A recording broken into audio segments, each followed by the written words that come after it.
शुभ अवसर आपके कर कमलों के द्वारा। उसके बाद राष्ट्रगान वेलभूति ने सेकेंडरी स्कूल द्वारा। भारत माता की, भारत माता की, वंदे वंदे। शपथ लेता हूं कि मैं देश की आजादी और राष्ट्र की एकता की रक्षा करने और मजबूत बनाने के कार्य में तन मन से योगदान दूंगा।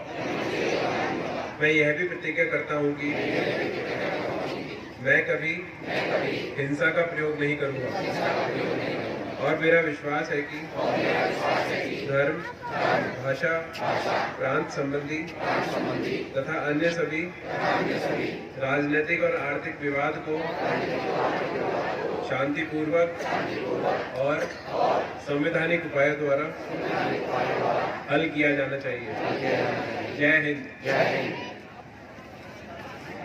बहुत ही महत्वपूर्ण राष्ट्रीय पर्व गणतंत्र दिवस को जब पूरा देश सेलिब्रेट कर रहा है, तो इस अवसर पर यहाँ उपस्थित हमारे जनपद के पुलिस अधीक्षक अशोक शुक्ला जी, हमारे जनपद के मुख्य विकास अधिकारी नंदकिशोर जी, हमारे एडीएम साहिबान, सभी हमारे अधिकारीगण, सभी हमारे यहाँ पे आए हुए टीचर्स, सारे हमारे ऊर्जा से ओतप्रोत प्यारे बच्चे जो हर हमारे इवेंट्स में बहुत ही ऊर्जा से लबरेज हमेशा रहते हैं और हमेशा अपनी उपस्थिति से हम सबको ऊर्जावान करते हैं, आनंदित करते हैं। हमारे मीडिया के बंधु और हमारे सभी प्यारे जनपद रामपुर के नागरिकगण, आप सभी को मैं इस अवसर पर बहुत शुभकामनाएं देना चाहूँगा कि हम और आप मिलकर इतने सकारात्मक अच्छे माहौल में और उल्लास के साथ में आज का ये दिन सेलिब्रेट कर रहे हैं। पिछले वर्षों में लगातार जब भी हमें आपसे अपने राष्ट्रीय पर्व पर रूबरू होने का अवसर मिला है, तो हमने और आपने मिलकर कुछ बातें की हैं और हमेशा इस बात को मैं कहता हूं कि जो बातें हमने पिछले अवसर पर की थी,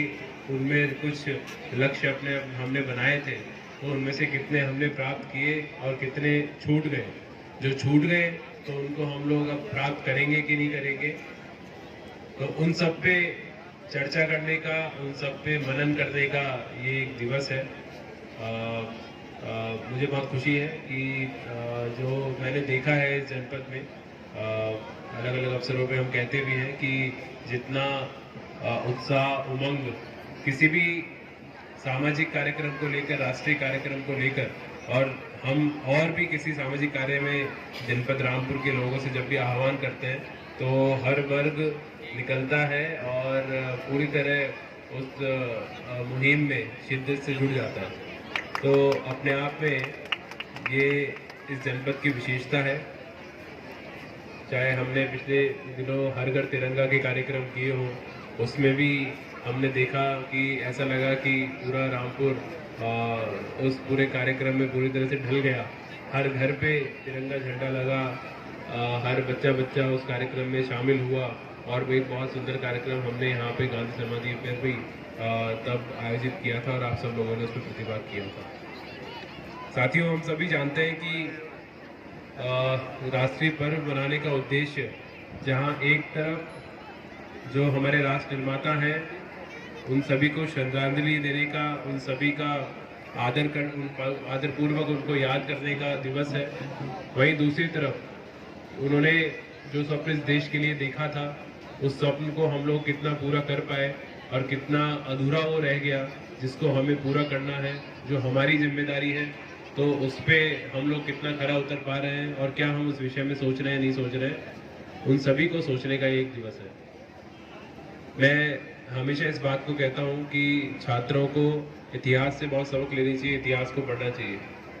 तभी आप अपने वर्तमान की नींव रख पाएंगे, भविष्य के बारे में स्वप्न बुन पाएंगे, भविष्य का भारत कैसा होगा उसका निर्माण के बारे में रूपरेखा बना पाएंगे। तो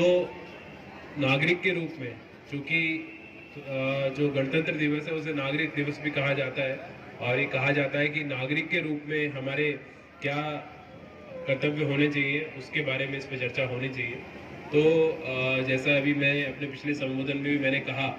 कि अब हमारे देश के